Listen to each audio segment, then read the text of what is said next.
Hello everyone, welcome to अधिगम शिल्प। मेरा नाम शोभना है और सीटेट फेब 2026 को टारगेट करते हुए कर रहे हैं हम सीडीपी यानी बाल विकास का टॉपिक कंटेंट पार्ट अभी आपसे डिस्कस किया जा रहा है। साथ ही साथ आपके पीवाईक्यूज भी डिस्कस किए जा रहे हैं। सो अभी फिलहाल हम असेसमेंट एंड इवैल्यूएशन का हम कर रहे हैं थियरी पार्ट। तो असेसमेंट एंड इवैल्यूएशन में बेसिकली आज जो हमारा है ये आंकलन को, असेसमेंट को आज मैं कर रही हूँ ताकि वीडियो शॉर्ट रहे, और इवैल्यूएशन का नेक्स्ट में यानी मूल्यांकन का हम नेक्स्ट टाइम में इसको डिस्कस करेंगे। सो पेपर 1 वाले हैं और पेपर 2 ये वीडियो आप लोगों के लिए इक्वली बेनिफिशियल है क्योंकि सिलेबस हमारा सेम है। आइए हम जानते हैं असेसमेंट यानी आंकलन क्या है। देखिए, असेसमेंट जो है ना वो आपके टीचिंग लर्निंग प्रोसेस में जब आप पढ़ाते हो या पढ़ रहे हो, तो बीइंग अ टीचर हो चाहे बीइंग अ स्टूडेंट हो, लर्नर हो तो इन दोनों के लिए ये बहुत ही ज्यादा इंपॉर्टेंट चीज है। आकलन जिसको कि हम हिंदी में कहते हैं, एक सिस्टमेटिक प्रोसेस है। इसमें चीजें जो है बिल्कुल सिस्टम में चलती है। इसमें क्या होता है, लर्नर्स के सिस्टम में चल के ये प्रोसेस चलता है और इससे हमको जो है लर्नर्स का प्रोग्रेस हो, चाहे उसकी डिफिकल्टीज हो, उसकी एबिलिटीज क्या है, उसका इंटरेस्ट क्या है, ये हमको पता लगता है। कैसे?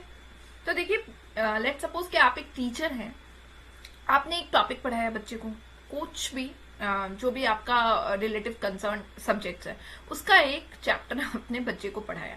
अब आपकी जो क्लासरूम है उस क्लासरूम में है कुल मिलाकर के 10 से 15 बच्चे। तो आपको ये तो पढ़ाते समय नहीं पता लगा होगा ना कि आपके सारे बच्चों को ये चीजें पता चल गई या नहीं लगी। तो आपने क्या किया, एक आकलन किया, असेसमेंट किया, बच्चों से क्या किया।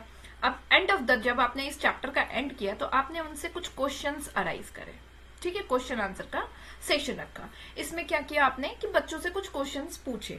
अब आपको क्या पता चला कि इसमें से 5 से 7 बच्चे तो आंसर कर रहे हैं और 5 से 7 बच्चे ऐसे हैं जिनको आंसर करने में डिफिकल्टी हो रही है। तो आपको ये चीजें असेसमेंट के थ्रू बच्चों के बारे में सबसे पहले पता लगा कि ये जो बच्चे हैं ये आंसर कर पा रहे हैं और ये जो बच्चे इनको इनकी डिफिकल्टीज लेवल अभी बरकरार है। अब आप क्या करेंगे, छोड़ देंगे उनको? नहीं छोड़ेंगे। अब आप इन पे फिर से वर्कआउट करेंगे इनको, या तो आप फिर से पढ़ने के लिए देंगे, आप पूछेंगे कि कौन से पार्ट में, कौन से एरिया में आपको प्रॉब्लम हो रही है, आप उस चीज पे ध्यान देंगे। यही है असेसमेंट कि असेसमेंट जो है इसमें आप क्या करते हो, एक इंफॉर्मेशन कलेक्ट करते हो। इंफॉर्मेशन आपको मिला ना बच्चों से रिलेटेड, जब आपने एक छोटा सा असेसमेंट क्वेश्चंस पूछा बच्चों से एंड ऑफ द चैप्टर, तो आपको पता लगा कि आपके बच्चे में कौन कौन से बच्चों को के जो डाउट्स हैं वो क्लियर हो गए और कौन कौन से बच्चों के डाउट्स अभी भी हैं, रह रहे हैं। ठीक है, तो यानी कि आकलन जो है वो शिक्षार्थी के सीखने, प्रगति, क्षमताओं, शिक्षण अधिगम में सुधार की कठिनाइयों के बारे में जानकारी एकत्र करके एक व्यवस्थित प्रक्रिया के तौर पे ये है। अब इसमें टीचिंग लर्निंग प्रोसेस दोनों इंप्रूव होता है। कैसे? तो जब आपने लर्नर्स के डिफिकल्टीज पे वर्कआउट किया तो इन लर्नर्स को इसका फायदा मिला। और बीइंग अ टीचर आपको क्या हुआ, असेसमेंट लेकर के आपको हर एक बच्चों तक जो है पहुंच बनी। ऐसा नहीं कि आप एकदम से जो कोर बच्चे थे उन पे आपने फोकस किया कि अरे चलो इनको 5 बच्चों को क्वेश्चन, आपने ओवरऑल जितने भी आपके क्लास के बच्चे थे उनके बारे में पता लगा। अब इससे फायदा टीचर को भी हुआ और इससे फायदा लर्नर्स को भी हुआ। कॉन्टिन्यूअस प्रोसेस है टीचिंग लर्निंग में, ये थ्रू आउट द सेशन आपका चलता रहता है। अब इसमें क्या है कि आप जो है शॉर्ट प्रोसेस है। शॉर्ट प्रोसेस क्यों है ये? तो इसमें क्या कर रहे हो, आप एक चैप्टर पढ़ा रहे हो, आपका मन कर रहा है एक चैप्टर के एंड में आप क्वेश्चन पूछ रहे हो। अगर आपका मन कर रहा है आप बीच में ही उससे क्वेश्चन पूछ रहे हो। क्वेश्चंस करके, आकलन करके आप बच्चों के नीड के हिसाब से काम कर रहे हो। तो शॉर्ट प्रोसेस है ये। टीचिंग लर्निंग को इम्प्रूव करता है। लर्निंग में इसमें बच्चों को सीखने में मदद मिलता है। आपने कोई चैप्टर पढ़ाया, उसमें आपको लगा कि बच्चे को समझ नहीं आ रही है, तो आपने क्या किया, उसको दोबारा से आपने उस चीज पे फोकस किया। अब जैसे आप टीचिंग में पढ़ा रहे हैं, कुछ क्वेश्चंस, कुछ चैप्टर पढ़ा रहे हैं, आप पूछते हैं सबके डाउट्स क्लियर हो गए, अभी मैं क्वेश्चन पूछने वाला हूँ, सब बता देना। अब जब आपने क्वेश्चन किया, कुछ बच्चों ने आंसर बता दिया, कुछ ने नहीं बताया। जब जिसने नहीं बताया तो आपने उसको दोबारा से उस कॉन्सेप्ट को समझाया, ड्यूरिंग सेशन बताया या आफ्टर सेशन कंप्लीट, आपके क्लास कंप्लीट होने के बाद थोड़ा सा एक्स्ट्रा टाइम देकर के बताया, जैसे भी बताया, फॉर्मल इनफॉर्मल वे में, जिस तरह से भी आपने बताया। तो इससे इंप्रूव हुई ना लर्निंग, बच्चों तक आपकी चीजें पहुंची, बच्चों का कॉन्सेप्ट क्लियर हुआ। लर्निंग प्रोसेस सीखने की प्रगति को जानने में हेल्प मिला आपको कि बच्चे को जो है सो किस तरह से सीखना, बच्चों का हर एक बच्चा चूंकि अलग अलग है तो आपको उसको उस हिसाब से आपने उसको जो है मदद किया। इससे बच्चों के जो स्ट्रेंथ होती है और वीकनेस होती है उनका भी पता लगता है। आपने सारे बच्चों तक आपकी पहुंच बनी और आपको ये पता चला कि कौन से बच्चों को किस एरिया में जो है प्रॉब्लम है, कौन सा चैप्टर, कौन सी सेशन, कौन सा कॉन्सेप्ट ऐसा है जिसमें उनको वो वीक है, फिर आप उनको उस तरह से पढ़ाओगे। कौन सा बच्चा जो है उसका स्ट्रेंथ, उसकी ताकत है, तो आपका असेसमेंट बताता है। जब आप असेसमेंट लेते हैं तो बीइंग अ टीचर आपको हर एक बच्चों के बारे में हर एक चीज, गुण अवगुण, डिफिकल्टीज, कठिनाइयां, हर एक चीज का पता लगता है। इनफैक्ट आप उसमें क्या करते हैं, आप उनमें प्रतिक्रिया यानी कि फीडबैक भी देते हैं। जब आप मान लीजिए कि आपने एक सरप्राइज टेस्ट ले लिया, तो आपने जब सरप्राइज टेस्ट ले लिया, बच्चों के जो कॉपी चेक किए, तो आपने उसमें लिख दिया कि नीड टू इम्प्रूव, ठीक है। अब या फिर आपने लिख दिया वेल डन, कॉन्सेप्ट क्लियर। आपने फीडबैक दिया जिससे बच्चों को भी समझ आ रहा है, बच्चों के पेरेंट्स तक भी समझ आ रही है। जब वो कॉपी वो बच्चे के क्लास टेस्ट का पता लगेगा उसके पेरेंट्स को, तो वहां भी उनको भी पता चल रहा है कि हमारे बच्चे का ये एरिया कैसा है। तो ये चीजें फीडबैक आप इनमें देते हैं और टीचिंग मेथड इससे जो है आपका इंप्रूव होता है। कैसे इंप्रूव होता है, तो आपने बीइंग अ टीचर आप भी तो अलग अलग बच्चों को पढ़ा रहे हैं, अलग अलग बच्चों के डिफिकल्टीज को आप देख रहे हैं, कठिनाइयां का देख रहे हैं और स्ट्रेंथ को देख रहे हैं। आपको ये समझ आ रहा है कि किस बच्चे को किस तरह से पढ़ाने से बातें समझ आती है। तो आप अपने तरीके से भी तो नई नई स्ट्रैटेजीज अपनाएंगे ना बच्चों के लिए कि इस तरह से अगर मैं पढ़ाऊं इस चीज को तो इंटरेस्टिंग लगेगा, बच्चे सारे बच्चों तक ये चीजें समझ आएगी। तो आपका टीचिंग मेथड भी इंप्रूव होता है। बीइंग अ टीचर कभी भी एक टीचिंग मेथड का यूज नहीं करता है और ये टीचिंग मेथड अलग अलग अपनाने का कारण यही होता है कि आप हर एक बच्चों तक अपनी चीज, अपनी बात समझाएं, बताएं। तो ये आकलन हमारा जो होता है वो कुल मिलाकर के हमारे को जो है बताता है, ना सिर्फ हमारे लिए बीइंग अ टीचर है मदद करता है बल्कि ये बच्चों को भी मदद करता है। अब ये आपका जो है आकलन आप किसी भी तरीके से कर सकते हैं और इसमें कई टाइप्स होते हैं, ठीक है। देखते हैं हमारे क्वेश्चंस जिन जिन से आते हैं, हम लोग आज उसको फोकस करेंगे। तो पहले एक नजर हम डालते हैं टाइप्स के बारे में। देखो असेसमेंट जो है आकलन, अब इसमें जो है टाइप्स है हमारे, एक है असेसमेंट फॉर लर्निंग, यानी कि सीखने के लिए, सीखने के लिए आकलन, ठीक है। एक है हमारा असेसमेंट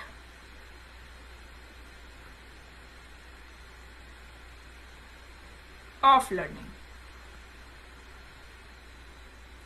ठीक है, सीखने का आकलन।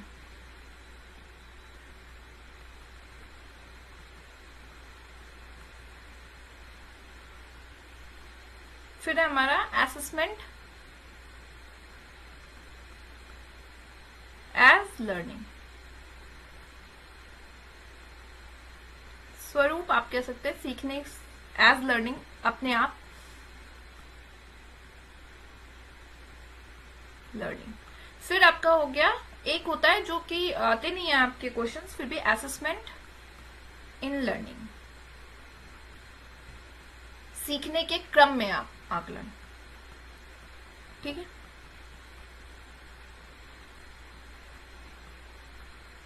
चलिए अब असेसमेंट फॉर लर्निंग जो है ना आपका, यही आपका फॉर्मेटिव असेसमेंट, एफए जिसको कहते हैं आप, मतलब कि फॉर्मेटिव रचनात्मक आकलन जो होता है वो आपका ये होता है formative assessment. Assessment of learning आपका सबमेटिव असेसमेंट कहलाता है, ठीक है।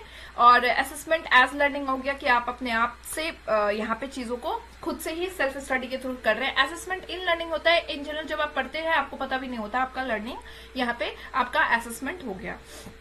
कई बार आप कोई कुछ बुक्स पढ़ रहे हैं और इस बुक्स को पढ़ते पढ़ते बीच में आपके कुछ क्वेश्चंस आपको बुक्स के बीच में दिख जाएगा, जिससे कि आपका आकलन हो गया। तो ये वैसे तो फोर्थ वाला आपके एग्जाम्स में आता नहीं है, तो इसलिए मैं 3 ही पार्ट को यहाँ पे डिस्कस कर रही हूँ क्योंकि हम सीटेट को ही टारगेट करते हुए यहाँ पे चीजों को कर रहे हैं। चलिए टाइप्स ऑफ असेसमेंट आपको समझ आ गया कि आपके बेसिकली 3 टाइप के असेसमेंट आपके क्वेश्चन आते हैं, असेसमेंट फॉर लर्निंग और असेसमेंट ऑफ लर्निंग और असेसमेंट एज लर्निंग। अब है फॉर्मेटिव असेसमेंट जिसको कि आप कह रहे हैं असेसमेंट फॉर लर्निंग। ठीक है, सीखने के लिए आकलन। ये क्या है, ये आपके जब आप पढ़ा रहे हैं, टीचिंग लर्निंग प्रोसेस जब आपका चल रहा है उस दौरान में होता है, ठीक है, ड्यूरिंग होता है टीचिंग लर्निंग प्रोसेस के, ठीक है। आप जैसे अभी अभी मैंने आपको बताया कि आप चैप्टर पढ़ा रहे हैं, अब चैप्टर पढ़ाने के बाद आपने क्या किया, आपने टेस्ट ले लिया, ऑब्जेक्टिव ले लिया, क्विज ले लिया, या फिर आपको मन हुआ सरप्राइज टेस्ट ले लिया। तो ये टीचिंग लर्निंग प्रोसेस के तरह थोड़ा ऐसा नहीं कि एक डेट फिक्स्ड है और उसमें आपने क्वेश्चन पेपर सेट किया और दे दिया बच्चों को, नहीं, ये टीचिंग लर्निंग प्रोसेस के बीच में जब आप असेसमेंट आकलन करते हैं तो ये आपका होता है, यानी कि शिक्षण अधिगम प्रक्रिया के दौरान ही ये चलता है, कॉन्टिन्यूअस होता है, क्योंकि आप एक चैप्टर लिए, एक चैप्टर आपने पढ़ाया, दूसरे टाइम में आपने आकलन कर लिया, दूसरा चैप्टर पढ़ाया, दूसरे टाइम में आपने आकलन कर लिया, तीसरा चैप्टर पढ़ाया, तीसरे चैप्टर, यानी थ्रू आउट द प्रोसेस ये चलता रहता है। इनफॉर्मल वे है, क्यों है इनफॉर्मल वे, आप इसमें क्या बच्चों को प्रॉपर तरीके से बिठा रहे हैं, क्वेश्चन सेट कर रहे हैं, स्टैंडर्ड टाइप के क्वेश्चन सेट हो रहे हैं, नहीं हो रहे हैं। आपका मन हुआ आपने ऑब्जेक्टिव क्वेश्चन पूछ लिया कि आपने कुछ चैप्टर पढ़ा है, उससे आपका मन हुआ ये बताओ कौन से ईयर में ये काम हुआ था, या फिर बताओ मुझे कि मैंने जो आपको पढ़ाया है चैप्टर साउंड क्या होता है, आपने साइंस के है तो आपने पूछ लिया साउंड क्या होता है, साउंड के बारे में आपने क्या समझा। तो ये आपका इनफॉर्मल वे में हो गया, आपने अनौपचारिक तौर पे ही बच्चों का यहाँ पे असेसमेंट ले लिया और आपको इससे पता चल गया बच्चों के लर्निंग के बारे में, बच्चों के फीडबैक के बारे में कि बच्चा जो है कितना समझ पा रहा है। अब डायग्नोस्टिक इन नेचर है, जब आपने आकलन लिया तो आपको समझ यहाँ पे ये आ गई कि मेरे को किस बच्चों में किस तरह के इम्प्रूवमेंट की जरूरत है। आपके किस बच्चे को समझ आई, किसी बच्चे को बहुत अच्छी तरीके से आपका चैप्टर समझ आया, किसी बच्चे को आपके चैप्टर नहीं समझ आया, तो आपने उसको क्या किया, निदान दिया, डायग्नोज किया, प्रॉब्लम को समझा और उसके हिसाब से आपने उसको जो है प्रॉब्लम के हिसाब से आपने उसकी जरूरत को फुलफिल करी, आपने उसको दोबारा से चैप्टर समझाया, दोबारा से कॉन्सेप्ट को क्लियर करा। तो ये है फीडबैक बेस्ड है, प्रतिक्रिया पे आधारित है। अब जब आपने चैप्टर का टेस्ट लिया या फिर आपने जैसे आपने क्या किया, चैप्टर पढ़ा दिया और चैप्टर पढ़ाने के बाद कुछ 5 क्वेश्चंस आपने दे दिए, ठीक है, 5 क्वेश्चन बच्चों को होमवर्क के तौर पे आपने दे दिया था। अब बच्चे आए, उन्होंने सारे बच्चों ने अलग अलग तरीके से जो है आपके आंसर्स को दिया।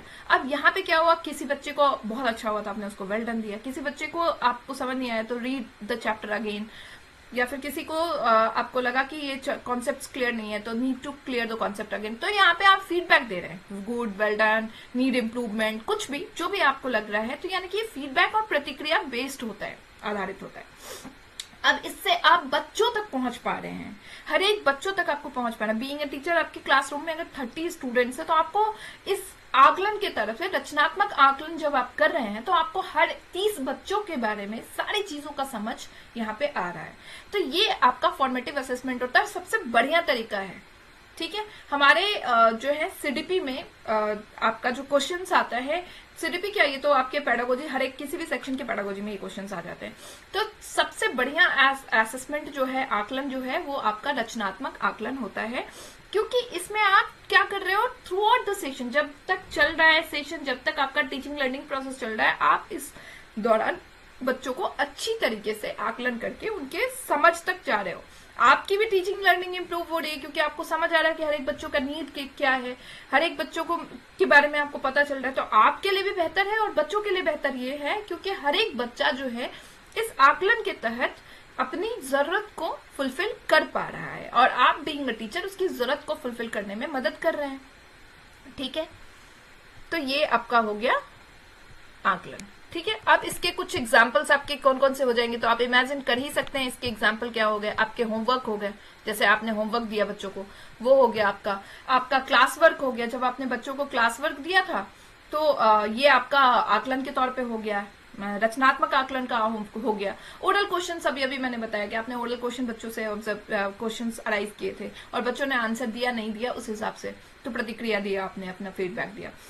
ऑब्जर्वेशन हो गया, आप बच्चों को देख रहे हैं, ऑब्जर्व कर रहे हैं, कुछ काम दे दिया आपने, कुछ आपने प्रोजेक्ट दे दिया, कुछ एक्टिविटीज कर दी और इससे आपको समझ आ गया। ओपन एंडेड क्वेश्चन आपका हो गया कि आपने बच्चों को जो है क्वेश्चन दिया, जैसे मैंने आपको कहा कि 5 क्वेश्चन आपने बच्चों को दिया और 5 क्वेश्चन आपने बोला कि हर को अपने विचार इस पे प्रकट करो, अपनी जो है एक्सप्रेशन जो भी रिलेटिव टू कंटेंट था, सब्जेक्ट था, उस पर आपने दिया। अब यहाँ पे ये ओपन एंडेड क्वेश्चन हो गया, हर एक बच्चे ने आपको अपने आंसर्स प्रेजेंट किए, जब उसने प्रेजेंट किया तो आपको समझ में आ गया कि किस बच्चों में जो है कितना उनने कॉन्सेप्ट को अच्छी तरीके से समझा है। तो ये सारे जितने भी होते हैं आपके, क्लास टेस्ट हो गया, क्लास डिस्कशन हो गया, प्रोजेक्ट हो गया, एक्टिविटीज हो गए, ओरल क्वेश्चंस हो गए, मौखिक क्वेश्चन हो गया, आपका क्लास वर्क, होमवर्क, ये सब तमाम आपके जो है असेसमेंट का पार्ट है। और कौन से असेसमेंट का पार्ट है? तो ये रचनात्मक आकलन का पार्ट है। और रचनात्मक आकलन फॉर्मेटिव असेसमेंट ही आपका होता है, असेसमेंट फॉर लर्निंग, सीखने के लिए आकलन। ये बात आपको याद रखनी है और होगी ही याद। चलिए नेक्स्ट आपका सबमेटिव असेसमेंट की बात करते हैं। सबमेटिव असेसमेंट योगात्मक आकलन होता है। अब ये क्या है? सीखने के रूप में आकलन, ठीक है, सीखने के रूप में आकलन। ये क्या है ना कि आपने क्या किया, आपने कुछ एक स्टैंडर्ड सेट कर लिया इसमें। अब क्या किया है, जैसे कि मान लीजिए आपके 12 चैप्टर्स हैं हर एक सब्जेक्ट्स में, आपने 6 चैप्टर का पूरे 6 चैप्टर पढ़ा दिया, आपने एक टारगेट सेट किया था, सारे बच्चों को ये चैप्टर पढ़ा दिया है, ठीक है। अब आपको यहाँ पे क्या करना है? जजमेंटल होना है कि क्या यहाँ तक जो मैंने ये जो टारगेट सेट किया था ये बच्चों ने फुलफिल किया या नहीं। आपने क्या किया, यहाँ पे एक पूरे 6 चैप्टर्स का, हर एक सब्जेक्ट्स का आपने टेस्ट लिया। ये आपका हाफ ईयरली जैसे होता है वो आपका हो गया, अर्धवार्षिक परीक्षा जिसको कहते हैं, ठीक है। आपने यहाँ पे टेस्ट लिया। अब यहाँ पे क्या हुआ कि बच्चों के, आपको ये समझ आया कि बच्चा जो है आपके स्टैंडर्ड पे जो आपने टारगेट सेट करा था वहां तक पहुंच पाया नहीं आया। ये बिल्कुल फॉर्मल वे में आपने क्वेश्चन किया, पूरे 80 मार्क्स के क्वेश्चंस आपने सेट किए। उस 80 मार्क्स के क्वेश्चंस में आपने सारे स्टैंडर्ड सेट किए, ऑब्जेक्टिव हो, फिल इन द ब्लैंक्स हो, जो भी आपका है फॉर्मेट्स, उस फॉर्मेट्स के रूप में आपने उसको सेट किया है। तो यानी कि ये क्या हो गया, ये जजमेंटल नेचर का भी होता है। इसमें ये आफ्टर टीचिंग लर्निंग प्रोसेस हुआ, क्योंकि आपने उस 6 चैप्टर्स को पहले पढ़ा दिया, ठीक है। आपने उस चैप्टर को पढ़ाने के बाद आपने इसको क्या किया है, इसका टेस्ट लिया है। तो शिक्षण अधिगम प्रक्रिया के बाद ये होता है, ठीक है। अब इसमें क्या है कि आपको ये पता चलता है कि बच्चे ने एंड ऑफ द टाइम इस 6 चैप्टर को पढ़ने के बाद कितना जो है अचीवमेंट हासिल किया है, ठीक है। अब मान लो कोई बच्चा इस चीज में क्या है, या तो बहुत अच्छे, किसी के पास हो गया तो पास हो गया, अच्छे मार्क्स आए तो यानी कि वो अपने अचीवमेंट्स में उसने करा। अगर कोई फेल हो गया है तो यानी कि आप उसको ये नहीं कर रहे हैं, आप उसको फीडबैक नहीं दे रहे हैं, आप उसको लिख रहे हैं, बिल्कुल जजमेंटल नेचर का है ये, ठीक है। यहाँ पे आप फीडबैक नहीं देते हैं, फोकस क्या करते हैं, मार्क्स और ग्रेड का। अभी मैंने कहा कि 80 मार्क्स का जैसे क्वेश्चन आपने सेट किया था, तो आप हर एक बच्चों को, किसी को 70 आ रहे हैं या 40 आ रहे हैं या 30 आ रहे हैं, तो आप उसको वही मार्क्स दे रहे हैं। ये जजमेंटल नेचर का हो गया ना, कि आपने उसको जो भी उसका है वो दे रहे हैं। आप उसको ये नहीं कह रहे कि feedback, need to learn more, need to clear the concept more, कुछ भी नहीं। आप जजमेंटल ग्रेड्स, मार्क्स, जो भी आपका है, जो आपका काम है, ये करते हैं। पास है तो पास है, फेल है तो फेल है, ठीक है। इसके एग्जाम्पल आपके क्या हो गए, term exams, term and exams, end of the session. आप इसके बाद क्या देते हैं बच्चों को, सर्टिफिकेट देते हैं। अगर नॉर्मली ऐसे और ऐसे का मैं एग्जांपल दूं तो देखिए, अभी आप लर्निंग कर रहे हैं सीटेट के लिए, ठीक है। तो आप सीटेट को अभी कर रहे हैं, टारगेट करते हुए कर रहे हैं। अब यहाँ पे क्या कर रहे हैं कि आप जो है क्वेश्चंस, बहुत सारे क्वेश्चंस डिफरेंट चैनल्स से, या फिर आप अपने टेस्ट पेपर्स लगा रहे हैं, मॉक्स लगा रहे हैं। तो यहाँ पे आप क्या कर रहे हैं, उसको, आपको जो यहाँ पे कमी हो रही है उसको पढ़ रहे हैं, दोबारा से टीचर तक पहुंच रहे हैं और आप अपने कॉन्सेप्ट को क्लियर कर रहे हैं। तो यानी कि during the process, teaching learning process आपका ये चल रहा है। ऐसे क्या हो गया, फाइनल आपका, आपने एग्जाम दे दिया सीटेट का, सीटेट के एग्जाम के बाद आपका आ गया स्कोर। अब आप फेल हैं चाहे पास हैं, भगवान करे सारे बच्चे पास ही हो जाए, बट मैं एग्जाम्पल के तौर पे बता रही हूँ। आपके जितने भी मार्क्स आ रहे हैं, चाहे किसी के 87 आ रहे हैं, तो 87 वहां पे ये नहीं है कि अरे 3 नंबर से फेल हो रहा है, इसको पास करा देते, नहीं।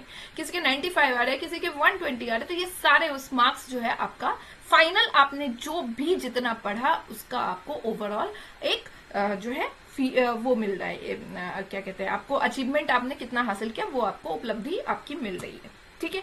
ये हो गया असेसमेंट, सबमिटिव असेसमेंट, योगात्मक आकलन का एग्जाम्पल, ठीक है।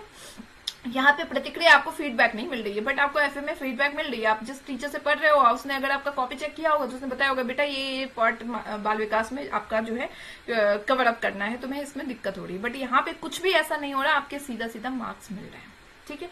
तो ये आपके एग्जाम्पल हो गए योगात्मक आकलन के। टर्म एग्जाम्स हो गया, चाहे फाइनल एग्जाम्स, यानी कि आपका हो गया हाफ ईयरली, ठीक है, अर्धवार्षिक, ईयरली एग्जाम्स। इसमें क्या होता है, बच्चा सेशन, पूरा सेशन करने के बाद उसका अचीवमेंट आपको मिलता है, पास और फेल, ग्रेड, मार्क्स, सारी चीजें उनको मिलती है, ठीक है।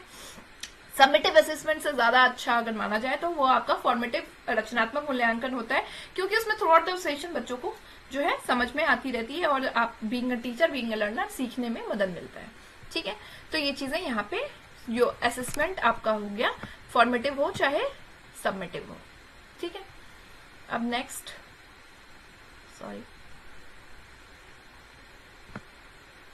नेक्स्ट है आपका assessment as learning. Self assessment इसको कहते हैं। सीखने के रूप में या स्वरूप में आप कह सकते हैं आकलन। ठीक है, रूप हो गया, स्वरूप। अब यहाँ पे क्या है एज लर्निंग में कि इसमें आप क्या करते हैं, अपने आप ही आप आकलन कर रहे हो। कैसे? तो आप क्या कर रहे हो, आपका कोई चैप्टर है, आपने स्कूल में पढ़ा है, आपका कॉन्सेप्ट अगर नहीं क्लियर हुआ तो आपने क्या किया, उस कॉन्सेप्ट को क्लियर करने के लिए आप जो है यहाँ पे घर में सेल्फ स्टडी कर रहे हो। ठीक है, या फिर आप 5 बच्चों का एक ग्रुप बना लिया आपने और आप यहाँ पे बच्चों के साथ में 5 बच्चों के साथ में आप इसको पढ़ रहे हो, इस चैप्टर को, कि तेरा ये कॉन्सेप्ट क्लियर नहीं है तो तू मुझे ये बता दे, तुम मुझे ये बता दो, तुम मुझे ये बता दो। तो इससे आप क्या कर रहे हैं, पीयर लर्निंग इसको कहते हैं। ठीक है, सहकर्मी करके कुछ होता है हिंदी, सहकर्मी अध्ययन। तो ये आपका पीयर लर्निंग हो गया, जिसमें आप बच्चे एक दूसरे की मदद कर रहे हैं लर्निंग के लिए। ये हो गया आपका। इसमें क्या होता है कि आपका अपना इंप्रूवमेंट होता है, स्वयं में सुधार के लिए आप इसमें काम कर रहे हैं। जैसे आप अभी सीटेट का एग्जाम दे रहे हैं और आप अपना मॉक्स लगा रहे हैं, मॉक्स लगाने के बाद आप खुद ही एनालिसिस कर रहे हैं कि मेरा ये पार्ट अभी तक कवर अप नहीं हुआ है, मुझे इसको करने की।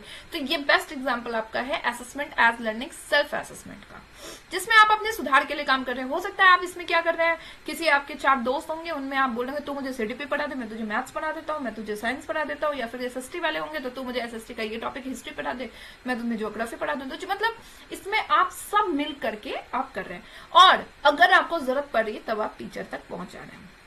ठीक है, तो सबसे ज्यादा इंपॉर्टेंट रोल इसमें क्या है, इसमें सबसे ज्यादा इंपॉर्टेंट रोल कौन प्ले कर रहा है, तो वो प्ले कर रहा है लर्नर। खुद से नीड हो रही है तो वो पढ़ जा रहा है टीचर तक। जैसे आप ही सीटेट का मॉक्स लगा रहे हैं, आपको कोई कॉन्सेप्ट बिल्कुल समझ नहीं आ रहा, तो जिस भी टीचर से आप पढ़ रहे हैं आप वहां तक जो है अपनी बात को पहुंचाएंगे कि मेरा ये टॉपिक जो है इसमें थोड़ा सा मेरा डाउट रह रहा है, जो कि आप प्लीज मुझे क्लियर कर दीजिए।